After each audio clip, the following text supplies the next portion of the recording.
Ah, l'éternelle grande question. Comment intéresser les jeunes à la politique? La force vive du pays qui compte sûrement parmi elles les superstars d'un futur gouvernement. Des décideurs compétents et talentueux capables de prendre les responsabilités des affaires publiques et améliorer le quotidien des citoyens. Mais hélas, ces jeunes ne se dirigeront peut-être pas vers des partis politiques par manque de confiance ou par lucidité sur leur chance de se hisser au sommet de la hiérarchie et se voir donner une chance de servir la nation. Dans certains partis politiques, il n'y a pas d'ascenseur, il n'y a pas de marche. La seule manière de monter, c'est la lévitation.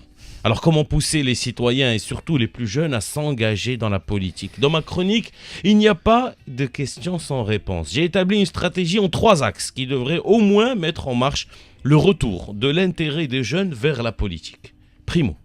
Les séances du Parlement devraient être diffusées sur les chaînes sportives avec un commentateur enthousiaste qui sait mettre en valeur les débats houleux ou pas. Justement, c'est là où réside tout le talent du commentateur. Au Parlement, comme sur un terrain de foot, ce n'est pas les gestes techniques qui manquent. Entre retournement de veste et détournement de fond et langue de bois, c'est le peuple qui finit avec la gueule de bois. Segundo, les citoyens qui ne connaissent pas leurs responsables, ne connaissent pas la classe politique, pas de problème. On va créer un album Panini spécial gouvernement.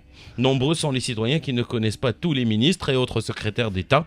On peut le garder sur la table de chevet car l'avantage d'un album Panini, c'est qu'en cas d'insomnie, on peut toujours réviser nos responsables. Au cas où certaines vignettes sont des doublons, pas de panique, ce n'est pas nécessaire de les échanger puisque certains responsables, au vu des fonctions qu'ils cumulent, ils peuvent être réutilisés plus d'une fois.